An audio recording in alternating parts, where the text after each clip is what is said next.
When is it time for an intervention? Sometimes the most important people to have part of the process are the people that are really helping to keep your loved one unwell. They don't want your help. They're refusing. They're threatened by you. How do you prepare for that? Right? When I went on Keeping Up with the Kardashians, and I was standing at the door, and they said, "Go in and help Kim because she's got a compulsive behavior issue." Have you ever been physically attacked? And I don't think I've ever been called to a case where the person was like, "Let's go do this."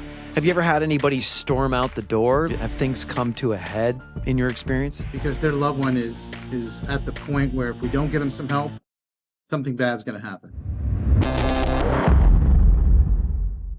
We are back for another episode, and I want to start with this question. When is it time for an intervention? And what do you do if the person refuses help? Is intervention a viable means to recovery? We're going to talk to somebody today who can fill us in on this a little bit more. He's a licensed psychotherapist with over 20 years of experience. He's also been seen on Keeping Up with the Kardashians. We're very happy to have with us Evan Jarshower. Evan, thanks for joining us today. Thank you for having me. Absolutely. Yeah, we had some minor tech issues, but we made it work, right? We made it work. Always make it work. That's my motto. Make it work. So I want to start right at ground level here. When is it time for an intervention? Yeah, and I get that question a lot from especially families in crisis that are trying to figure out, is this the right time?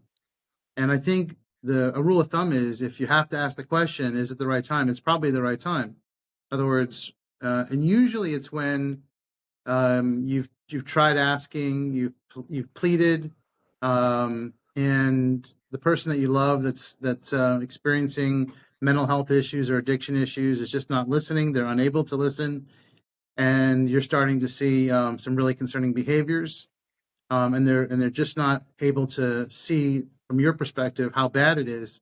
That may be the time to start considering getting some additional professional help, and especially with the use of a well-trained professional interventionist. And so what happens if the person refuses help? I'm sure you've encountered that in all your experience. So I've been in the field now for about 21 years or so, and I don't think I've ever been called to a case where the person was like, "Let's go do this," right off the bat.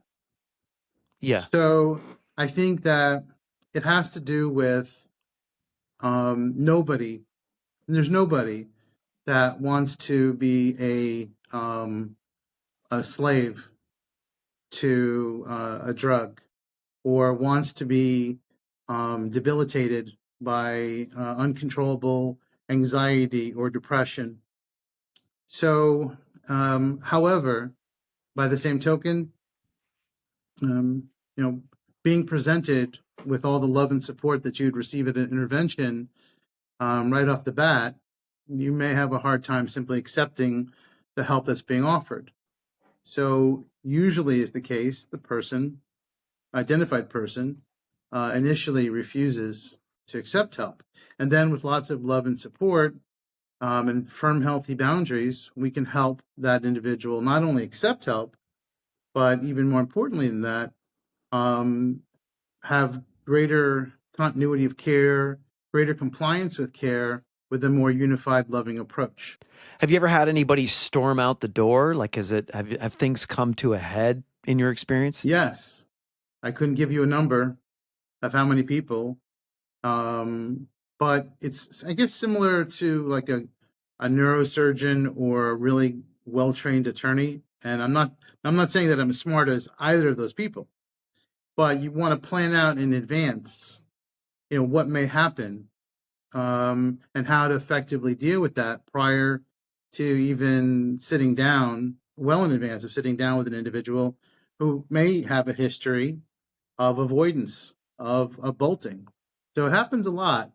It's how you effectively work to handle that in a very supportive, understanding way, because that is a very normal reaction when you're confronted with lots of love and support. It's still being confronted. And some people's first line of defense is to avoid or to take off. So it's about handling that in advance, or recognizing how you can manage that, and do it in the most supportive, understanding, loving way possible. And how do you prepare for something like that? You try to talk to somebody, they storm out the door angrily, they don't want your help, they're refusing, they're threatened by you.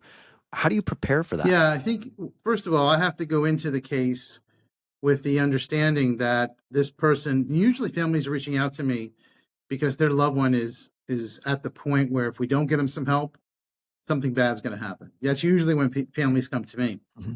And so with that said, it's about looking at, where would the person go? What would they do? How would they handle the situation? So it's really about taking into consideration the people that surround them as well. Who might they be running to help them stay not well?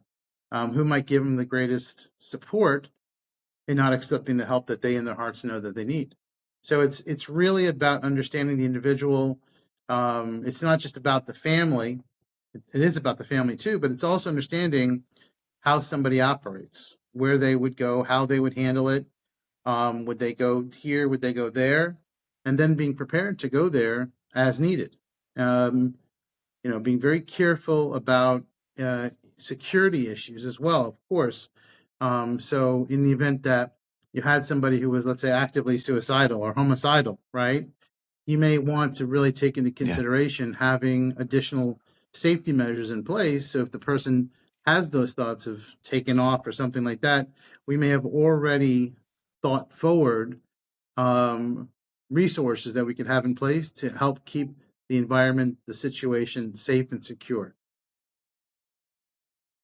And so what kind of resources would be in that picture? Police, law enforcement, bodyguards? What do you do? We, at the end of the day, in my line of work, especially when at the level of interventions that I have, safety is number one. Safety and security of all involved is number one. So yeah, in a lot of cases, I am working with local law enforcement.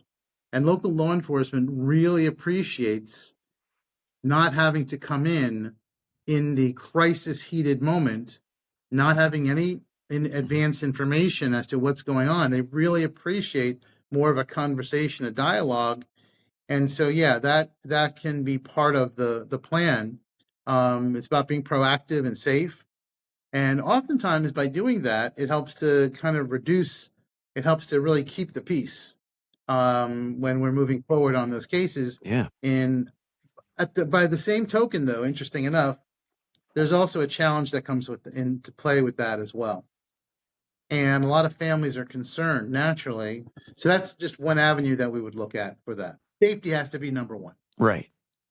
And so who participates in an intervention? Walk me through this from the start. Would it be the immediate family, the people that are in the immediate circle of that individual, spouse, kids, work people? Who do you bring into the picture? I've been in this field now for, like I said, about 21 years, right? And I'm really not much good at much else than helping families in crisis. Like I can't do radio thing or podcast thing like you. I tried, it doesn't work. Hey, I'm still trying to succeed myself. You're doing great, man. You're doing great. I like your flow. I like your attitude. It's cool. Thank you, man. Good, right? Thank you, man. And I like your subjects, your topics. I've looked at some of the other podcasts you did. I really appreciate your approach. Cool. With that said, I've learned that there is no cookie cutter answer to that question. Mm-hmm. It really is based upon understanding the person, the identified person, the family dynamics. Sometimes we have one person there because the identified person has obliterated relationships, family, friends, and all I have sometimes is just a really concerned mother or a concerned father or a friend, family friend. That's all that's left. So, but this is my rule of thumb, right? The rule of thumb is that you want to have the people there that love that person, that have his back or her back and have your back, and will be able to. And if that person was well, forget about that. They don't want to listen now to that individual. They hate that individual. If that person was well, they would really respect what this person had to say. And those are the people that I like to have present.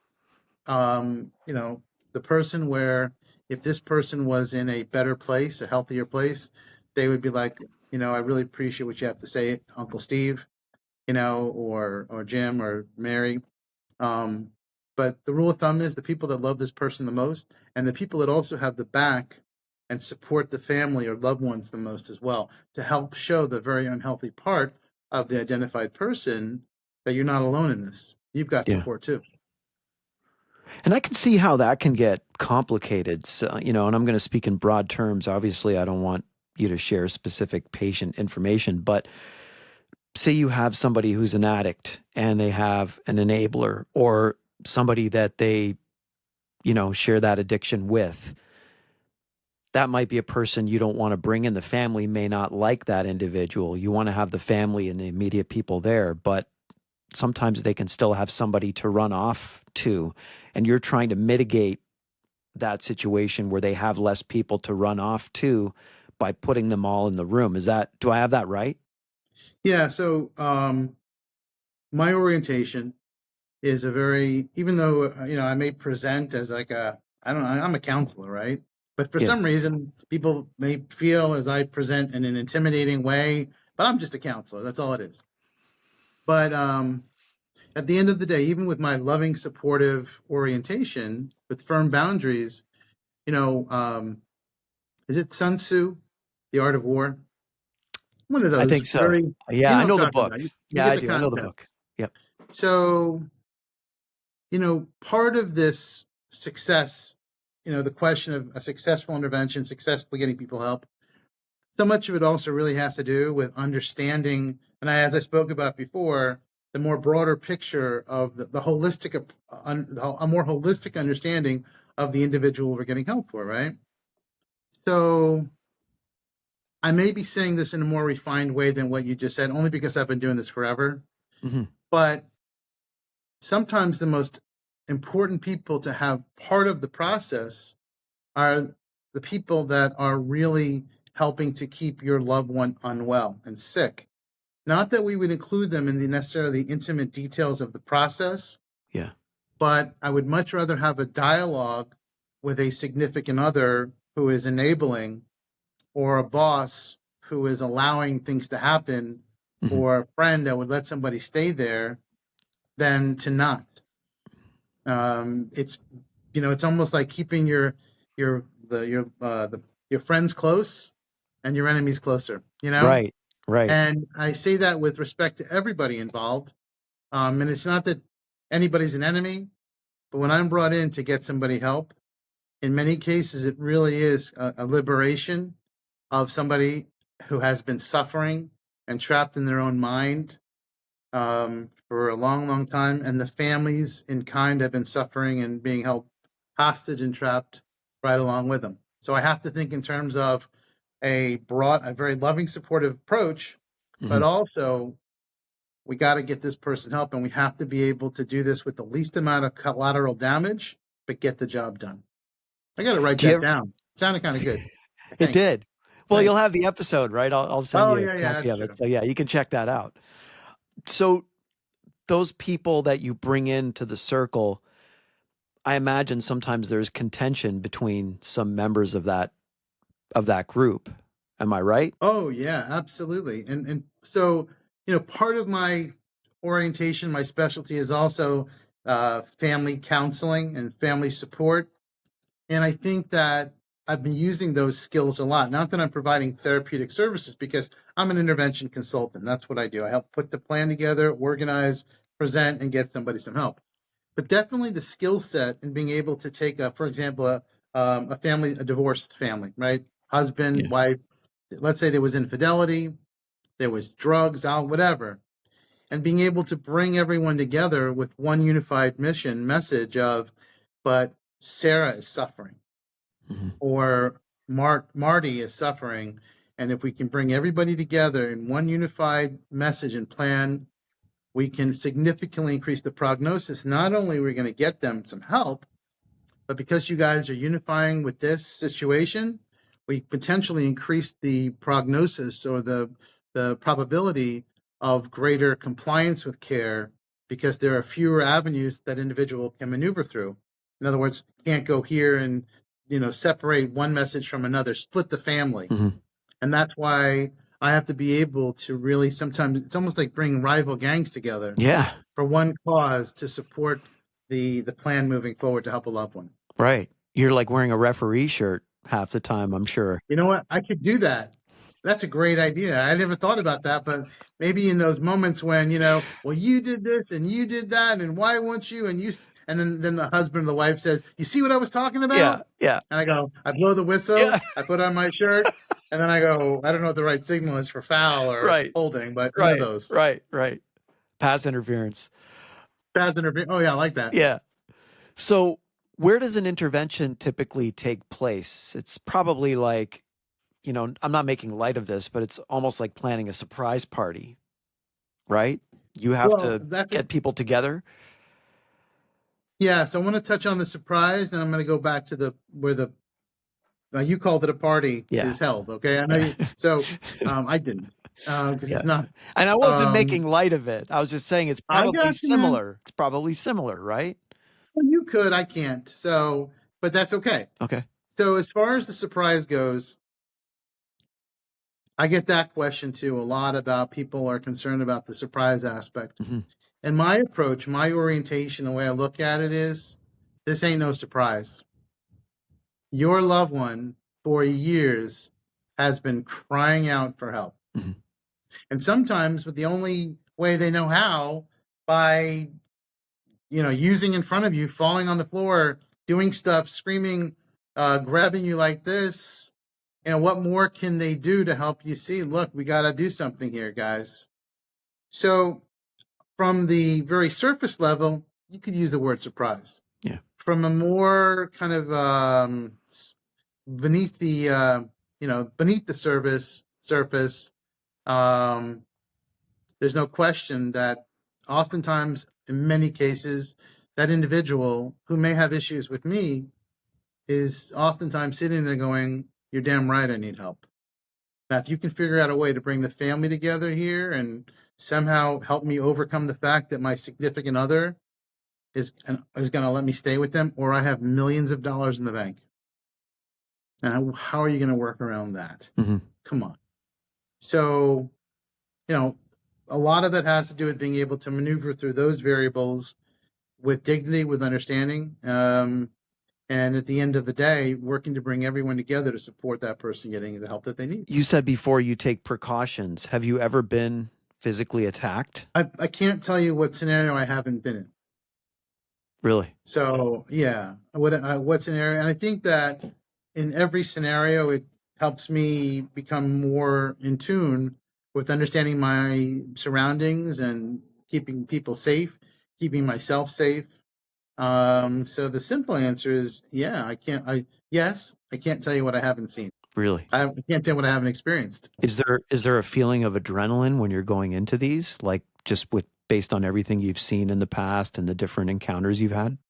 To be able to walk into somebody's home or their work or be with a bunch of people that you don't know and you're leading them towards this, there's probably something, there's probably a deficit in me of recognizing like where to go and where not to go.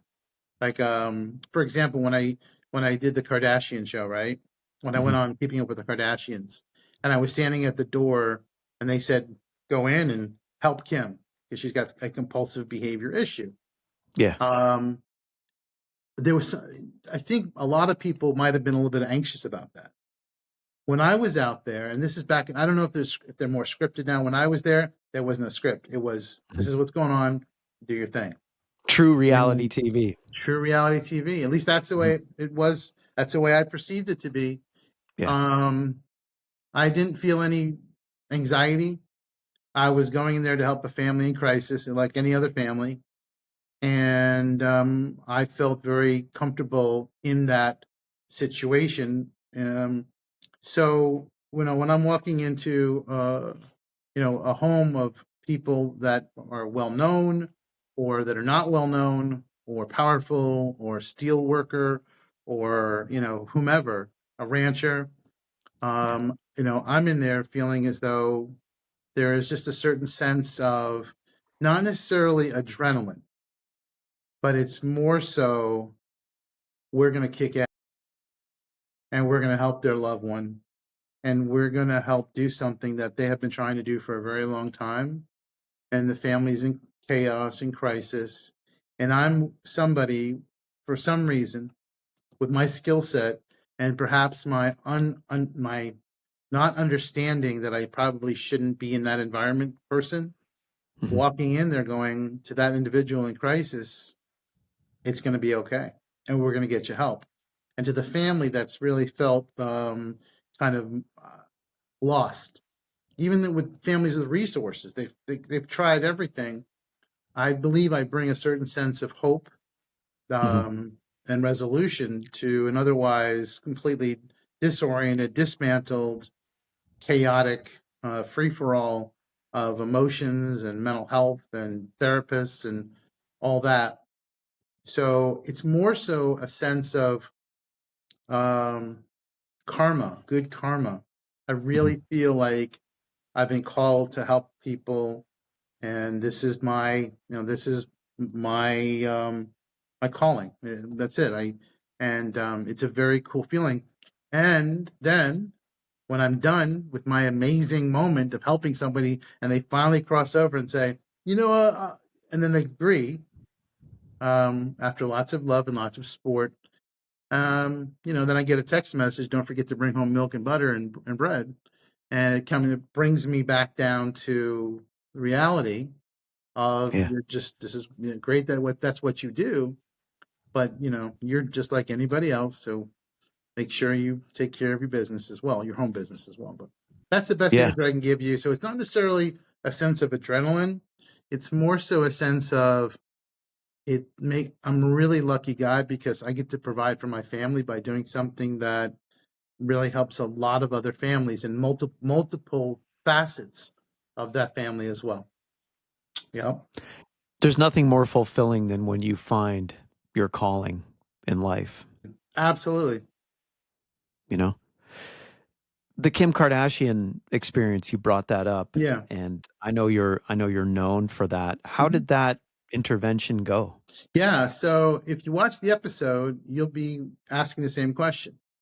So, you know, this was the moment where I think that they were starting to really become successful in their own right, and there was some concern within the family that there was overspending and Mhm. compulsive spending, and um, as a means by which to try to deal with some unresolved issues.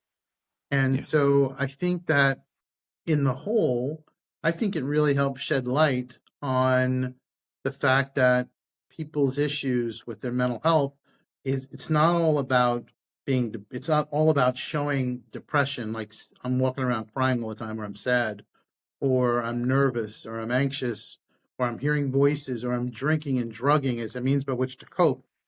That there are other compulsive behaviors that can equal the same. And so I think that helped to shed a little bit of light on that. And I believe for their family, I think it was very successful in the sense that it helped bring them together to recognize a problem.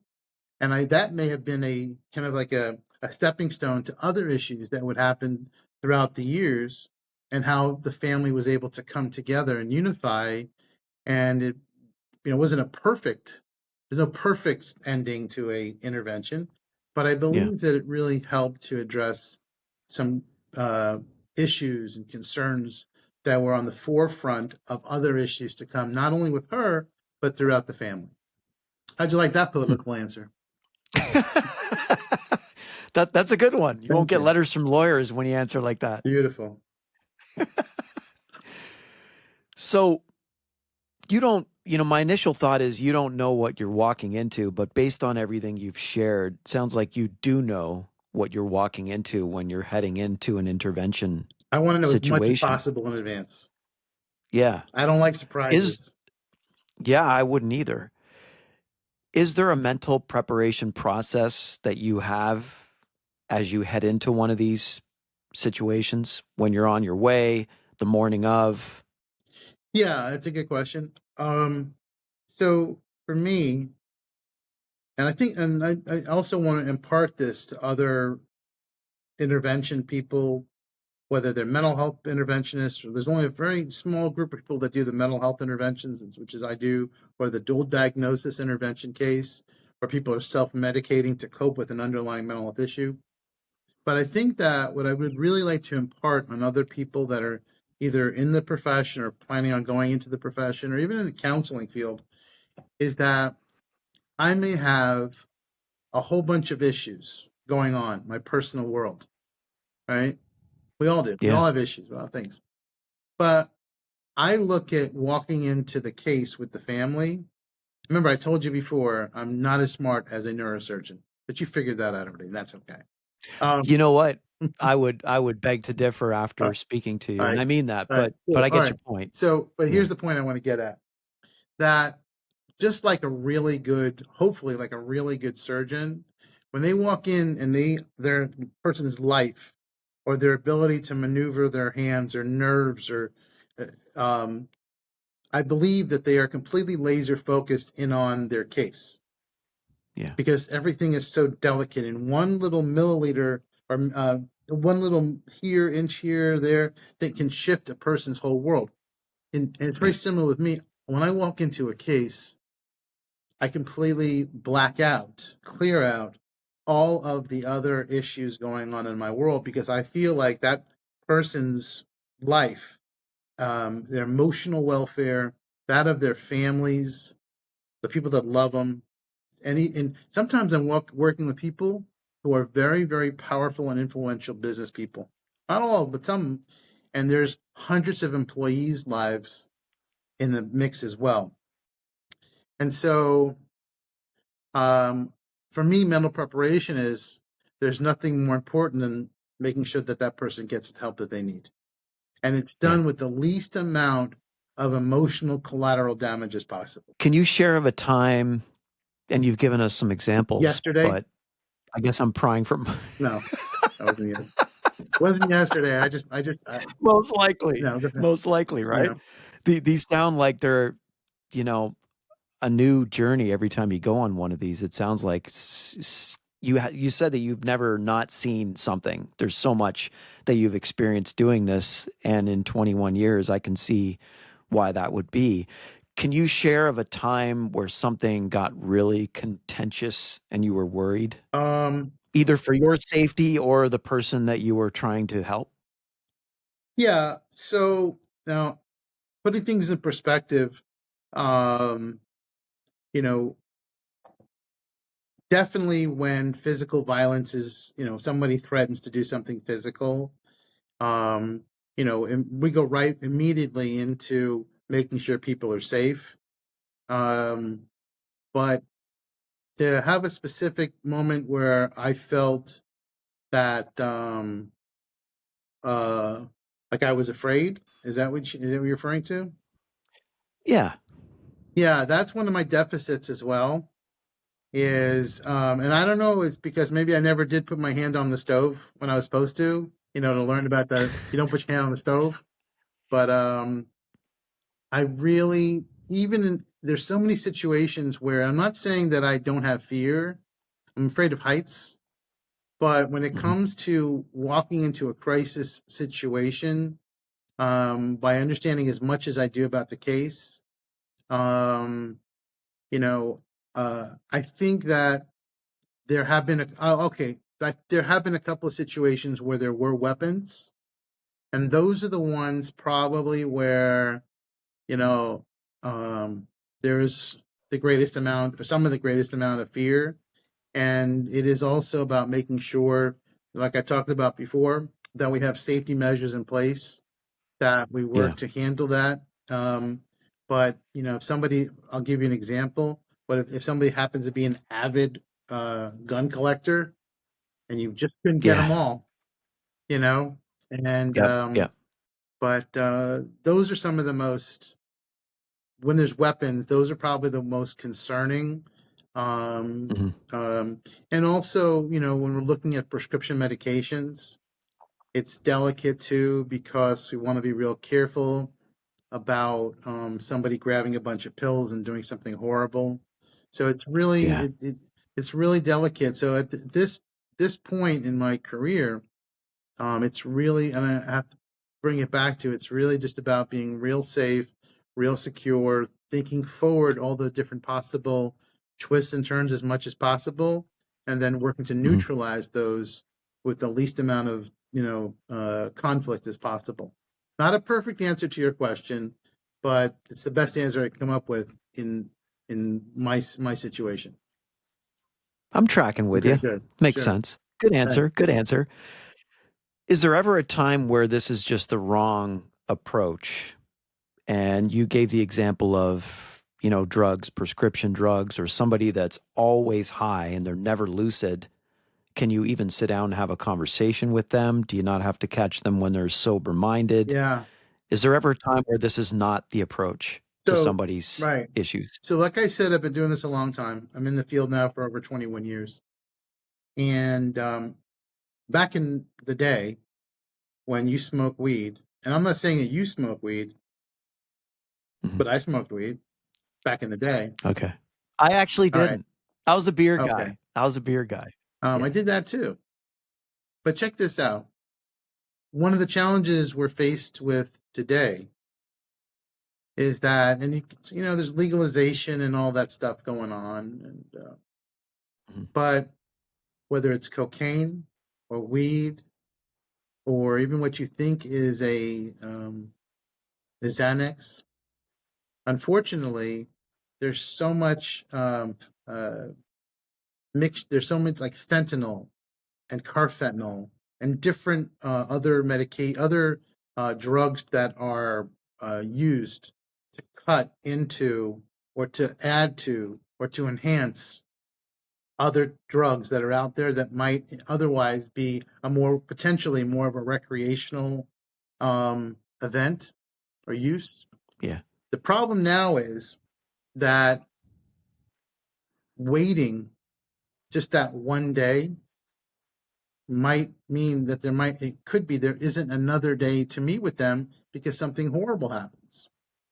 And I'm not Yeah. trying to be a fear monger because my families are already in fear, they're already in crisis. But I can tell you that when I'm speaking with a family and I get that same question, Mhm. we would love to be able to sit down with your loved one when they're sober, or at least when they're off the binge and they're coming down. The problem is that is this going to be their last binge? Is it going to be the last? And will they be able to? Is their last use going to be their last use? So that's Yeah. why it's a real delicate question. In a perfect world, yeah, you'd want someone who's somewhat lucid, but to try to perfectly time it, unfortunately, you could very easily plan something and you never make it to the day of the actual intervention because something happened. So that's why Yeah. in a perfect world, and people ask me all the time, they'll say, well, usually on Tuesdays, usually they're good because over the weekend, that's when, Yeah. or if it's like let's say a bipolar manic episode. So in the manic episode, and then something happens while they're in the manic episode, and that's another thing. All you have to do is turn on the TV. How many times do you see where there's cases where a person calls 911 themselves because they're in the middle of a manic episode and they end up getting because they lunged at law enforcement or not. And Yeah. so for that reason, one thing I've learned over the years is when a family says, can we wait? Should we wait? I'm ready. As far as, waiting until, that's going to be up to you, but I would not make that call, especially given, the the various concerns about um, drugs that kill people, about mental health issues that end up getting people, unfortunately, shot because they lunge at law enforcement. real delicate. So that's the Yeah. best answer I can give you on that. And this is with all due respect, by the way, to law enforcement. This is more an appreciation of Mhm. understanding that if there's somebody there that can help your loved one get help today, and they're in crisis and they're out of control, and you've tried, why wait? Why wait? Yeah. And have you ever had an intervention experience that didn't end well? Well, I think, like I said from the beginning, I said there isn't anything I haven't experienced. So I will say this, that oftentimes is the case that, with the guidance that is provided, sometimes that guidance may also mean that we may have to look at some type of a court order for that person to get some type of court ordered care, and then we put in place the care on top of that. And sometimes families are really concerned about how that might affect their future. Hmm. I think that when we have people that are out of control with uncontrolled uh, uh, mental health issues or addiction issues, um, the biggest concern probably should be making sure that we get them the help that they need now, and working to help protect them in the future. So the simple answer to your question is yes, I've experienced bad, most all good, some bad, and sometimes it's also about making really difficult decisions when it comes to even bringing in law enforcement. And some families are concerned about that, but keeping the situation as safe as possible helps to reduce a bad outcome. It's obvious to me that you're very passionate about this. You feel it's your calling. It's a serious Yeah, passion for absolutely. you, which is the only way to pursue anything Yeah, in life. So hats off to thank you you. for that. When those situations go over the edge or they don't end the way you would have liked them to end, how do you deal with that mentally? Do you beat up on yourself when you walk away from something Well, like I that? think that uh, absolutely. I mean, I think I used the neurosurgeon example earlier. It's just like the neurosurgeon Yeah. that gives it everything they've got, all their training, all their experience, all their insight, and yet something still goes awry outside of their control, but it still goes Yeah. awry. And I think what what I do is and this is another, it's a flaw, and it's a good trait as well. When I'm working with a family, I visualize myself as part of that family, not like I'm like cousin Evan, but more so I'm like a just on the periphery, and I am emotionally connected to them and the outcome. But by the same point, by the same token, I'm also able to maintain a professional separation, and that helps me keep my head together and be able to continue to work with other families. But there's no question, that when things happen and people get hurt, or um, issues come up along the way. For example, a family member. I'll give you a good example. So I have many cases where there is a family member with cancer, or they may be dying, and the one thing that they really want to see happen before they pass, is to see their loved one get help. And those cases are pretty intense, because not only are you making sure their loved one gets Yeah. help, but you also keep in mind how this is going to affect this person's last few months of existence. And Yeah. then you get those calls, and sometimes I get the call or the text or the email from the individual I was able to get help for. I want to thank you for helping, see that I got some help. My mom or dad did pass, and I appreciate what you did. Even though I still think you're a two-headed snake, I want to thank you, because you helped me give them their last few months of life, some sense of peace. So that would be a much more positive answer to your question. There's been some negative ones as well, but Yeah. you can't help but be emotionally connected to this, because if not, then I wouldn't want to hire somebody. If I was on the other Right. way around, I wouldn't want to bring somebody in who was looking at this like a gig. I would want someone Yeah. who, right, I would want someone who's like 100% invested. I know it's their work, but I also want to know that they get Yeah. it, and I do. I have a lot of friends who are pastors in Okay. churches, and it's the same kind of thing. Like it's an investment in people. And I commend all of them because we all have bad Yep. days, and yet they have to sit through.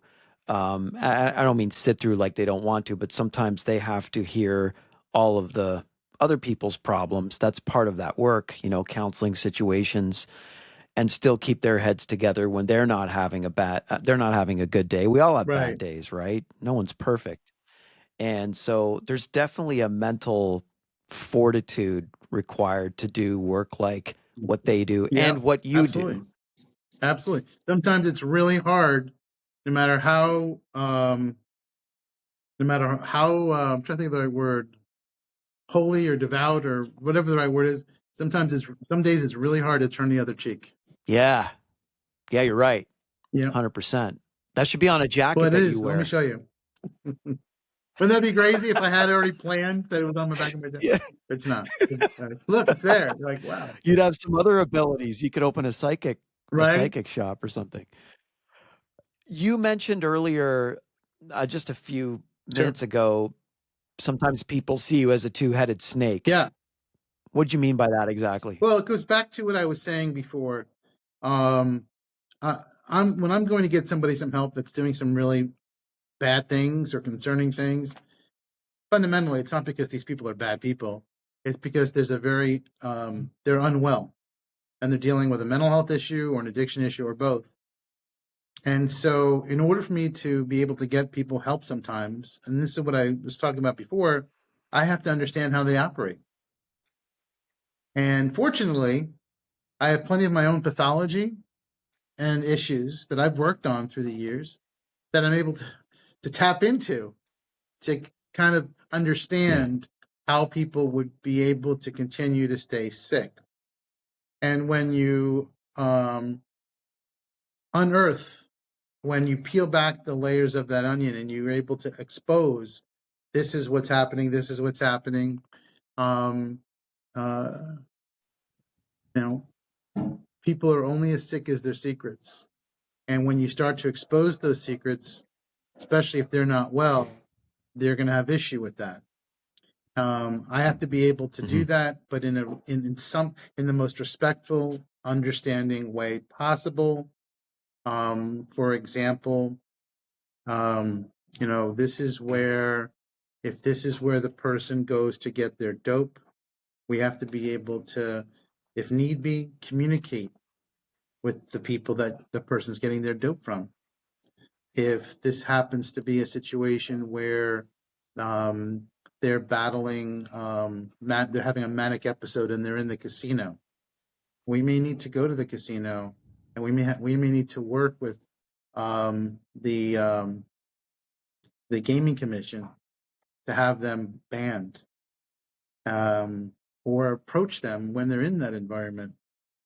It's not that I'd like to be in those situations, but I think most families they love their cousin, their brother, their mother, their sister, their aunt, their stepmom, whomever, to think outside the box in that moment of crisis. It's really hard to do that. And so when I come in, I'm looking at helping that individual, but I'm also looking at, help me understand where they go, what they do, and let's plan on dealing with that significant other who is letting them stay with them, even though they themselves have issues. And oftentimes is the case, for example, a family doesn't want to get involved. They don't want to interfere in a person's life and their relationships. And part of my job is, in a very respectful way, hopefully a professional way, to guide everyone that we may need to be as intrusive as we need to be. And they can help us stop being intrusive by agreeing to accept your gift of help. And so for that reason, that's why I've had people say, I appreciate what you did, but you're still a two-headed snake. It's because the approach is very loving and supportive and understanding. I want to see that you get some help based on your family's concerns, because I'm not here to diagnose you. I'm here to help your family convey their loving message of concern and love in one unified voice and offer you a gift of help. That's basically what I do, right? And then at that point, in the event that they refuse, and oftentimes they do, it's also then about helping to help the family in a very loving, supportive way raise the bottom with the least amount of damage possible to see that that individual gets help. And in doing so, sometimes you end up confronting or engaging with, like you talked about before, you end up engaging with the very same people that the family wants that individual to stay away from. That's the best answer I give you. Do you ever find victory in the accomplices that might be there too? So you obviously have the main person that you're doing the intervention around, but if they have an enabler or a fellow addict or somebody else that's, a co-conspirator in their issues, obviously your work has some impact on those people too. Do you ever get like a 2-for-1? Do you know what I'm trying to say? Oh, yeah, absolutely. It's a BOGO, right? Buy one, get one free. Is that what you mean? Like that? All the time. Because, and this oftentimes occurs within the family or a significant other. So, for example, the mother or father that they themselves have a prescription medication problem, and one of the apprehensions they had was having me come in, that how would their loved one look at them? And they do call them out. And we talk through how that's going to work and what's going to be done in that case. And oftentimes is the case that those same people that call me in to help, who have a drinking problem or a prescription medication problem or a major depression problem, or they're not able to regulate their moods, they've already agreed to get help. And so when I'm able to let that person know, the identified person know, well, what about my, I can't believe, look at my mom, look at my brother. If anybody needs to get help, it's my brother. Well, your brother's actually, we're glad that you brought that up, because one of the challenges your brother's had was he recognized that he's the one that first got you started. And he feels terrible about that. And he himself recognizes that he has some issues, and he's going to begin doing this. Even though this is about you and how much the family loves you, everybody is willing to do with their part to help support you as you move through your journey into recovery. And so I see that happen a lot. That's awesome. Evan, you're literally one of those people that changes the world with the work you do. You can turn somebody's life completely around, and that's important, man. So hats off to you for doing that. I mean that. Well, let me push my head down a little bit. So let me just help you with what you just said. So I tell you how I look at myself, right? Better than that.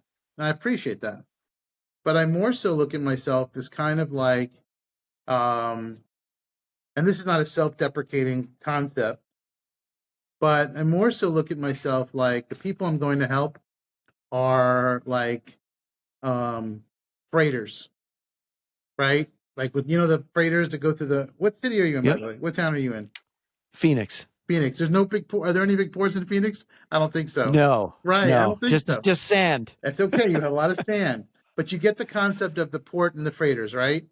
Mm-hmm. At the end of the day, or a cruise ship, but a freighter, in order to get through out into the sea, they have a little pilot boat that comes along and takes them out, a little tugboat, right?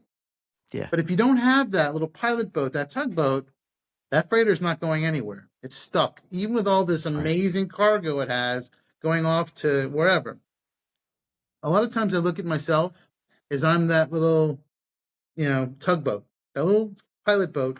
I just got to get this amazing human being with all this wonderful potential, all this amazing capacity to do wonderful things. I just got to get them out to the channel, and then they're going to be on their way, right?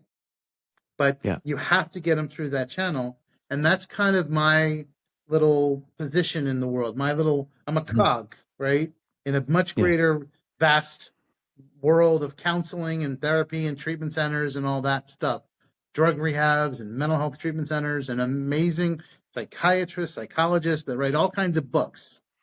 Yeah. But at the end of the day, you need me. Because I'm that one person, because I help get that person to all those providers. I help get them through the channel so they can go out and they can actually start to be on their voyage into recovery. And that's kind of more so how I look at myself. A pilot boat, a tugboat. That's a great analogy. Thank you. There's great wisdom and humility, my man. Thank you. Evan, how can people find you? I have my organization is called Behavioral Help Solutions, right? And it's a real simple URL website, behavioralhelp.com, not health. And I'll tell you the reason why real quick. Because when I was looking at URLs, I said, okay, I can spend a couple of bucks. And I saw that behavioral health, which would have been nice, was like 60 grand. But behavioral help was 1,500. I bought the behavioral help. So remember, it's behavioral help, HELP.com. And that's my website.